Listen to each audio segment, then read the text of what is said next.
Let me tell you guys a true story.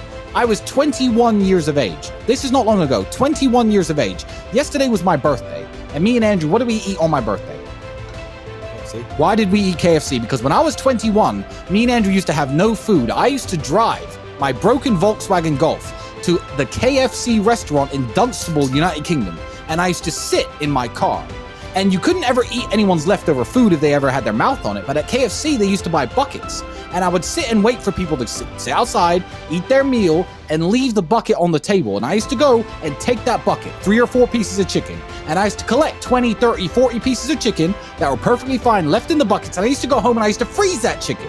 And me and Andrew would break it up, put it in our rice, and that was our meal. That's what sustained us for that hard year, that year we had when I was 21 and you were 22. That's how broke we were. I used to scavenge chicken from KFC because I thought, I'm not dying and I'm not losing my kickboxing fights because I don't have enough protein. What am I going to do to make it through the day? That's how broke I was. And that's a sad story if you never make it out. To me, that's a happy story. That's a story of triumph. Now it's like, hey, Andrew, it's my birthday. What we doing? KFC? And it's a big joke. We sit there eating our KFC, laughing about how we used to scavenge KFC chicken.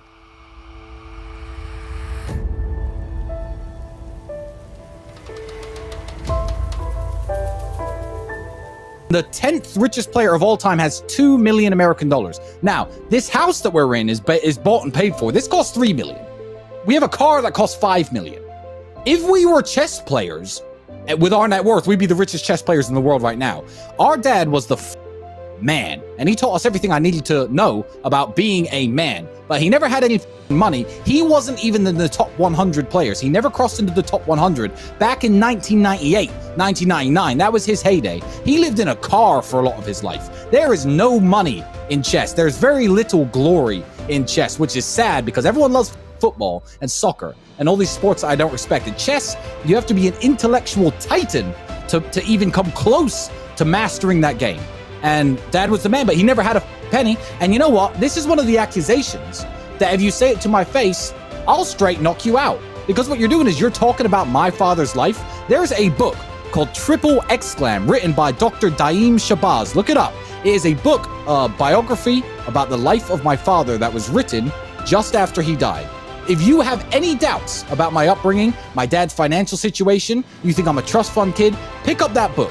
Because a lot of it is about his financial struggles, and he never had a penny. And if you say something about my father or his life or my life as a child that you don't know to my face, you're going to be served a knuckle sandwich. Don't talk shit about the dead. It's Fuck on that. site. Don't talk ill of the dead. Now you can say anything you want about my father if it's true.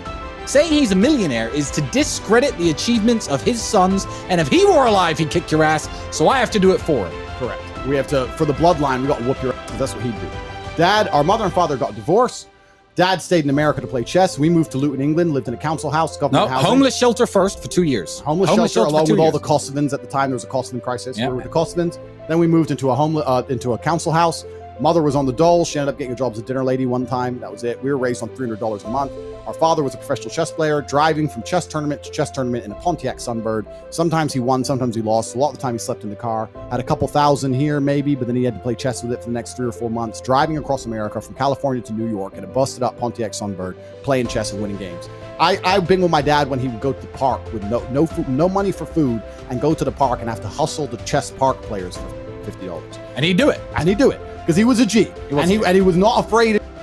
And I put lots of stories on my channel, Tate Speaks, about him and how the time he got jumped in Detroit and the way he spoke and how hard he was and how he was a genius and hard to kill, etc. Very much like myself. But he never had any money. No money. Because he wasn't interested in money. He wanted to play chess. As long as he had gas and food is all he cared about. He was a nomadic warrior, Spartan, old school. So the idea that we come from money, absolute and utter fallacy. It's offensive. Another rumor that we're not really rich. Now this one, I have to say this one's quieting down a bit. When we had 2 supercars, our cars were rented. Then we had 4 and the cars were borrowed. Now we have 27 and the cars are stolen, but we're not really rich. Andrew, do you want to talk about us not being really rich? I mean, this podcast, we wanted to do a podcast. We built the studio at 20 grand. I mean, that's nothing, but we're clearly we have something, even if this is the first time you've ever seen us. This watch on my wrist is $195,000. This is a Patek Philippe Nautilus, for those of you who don't know. He's got an Audemars Piguet on, completely covered in diamonds. We're not really rich, Andrew. Please, because I can't even do this. I was rich before I had money, because I've always had the best brother and the best people and the best team around me. Shout out to Marcel, shout out to Rory. I've got friends, shout out to Peter Bodnar. I've got friends that go all the way back. I never felt broke, but I was poor. And some people are asking about my fight record. I had about, what, 35 fights, lost 6, 129. Look around and find out. The video got banned, but if you Google sitting on Bugatti punched, there's a video going around the internet of what happened to a bunch of dudes who were sitting on the Bugatti. Now, luckily they only caught my side of the story, but me and you approached those 7 dudes out of nowhere, and like, it wasn't pretty what happened to them. So, you don't think I can fight? Look around and find out. In fact, there's a point I want to make. And I've always wanted to make it on an emergency meeting, about how complimentary it is when dudes attack me and write personal attacks at me from anonymous accounts. Hear me out. This is the best compliment in the world. You're not really hard, you're not really rich, but it's an anonymous account 100% of the time. It's never the actual guy's face, it's never the actual guy's name.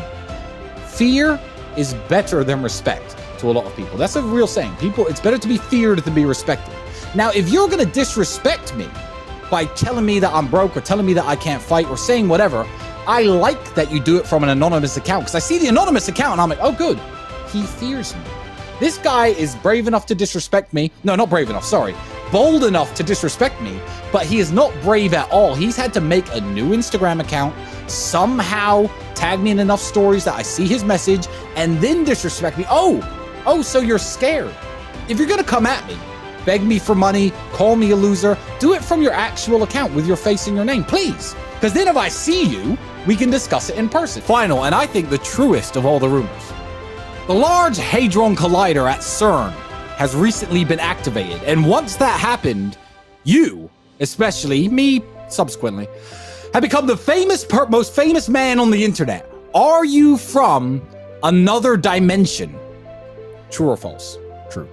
I'm from a dimension that parallels this one in all forms. A dimension where men tell the truth, don't cry their eyes out, aren't scared of saying something on the internet. You know what's crazy? I say the things on the internet that every man says in the locker room or sitting around with his boys. And then everyone says my views are extreme or crazy. Everyone agrees. Then why the huge following? Why the huge following? Why do we resonate with so many people? And I don't say anything that's detrimental. I want to make this very, very clear. I have nothing against women. I love women. They're beautiful creatures. Women have children. I've said this before. It's an interesting statistic. I said this to Dave, but you can watch the BFF podcast, and he was completely smoked because that's what I do. I smoke people. He said that I have a problem with women. I said, no. It's an interesting statistic. 100% of the people I've had sex with are women. So 100%. I have nothing against women in any regard. I don't think they're as good as men at certain things, and I don't think men are as good as women at certain things. And I think that all of society basically agrees with me, but because we live in the clown world of the internet, for some reason we have to pretend that's not true. Well, I'm from a dimension where you're allowed to say it. And CERN opened a black hole. Yeah.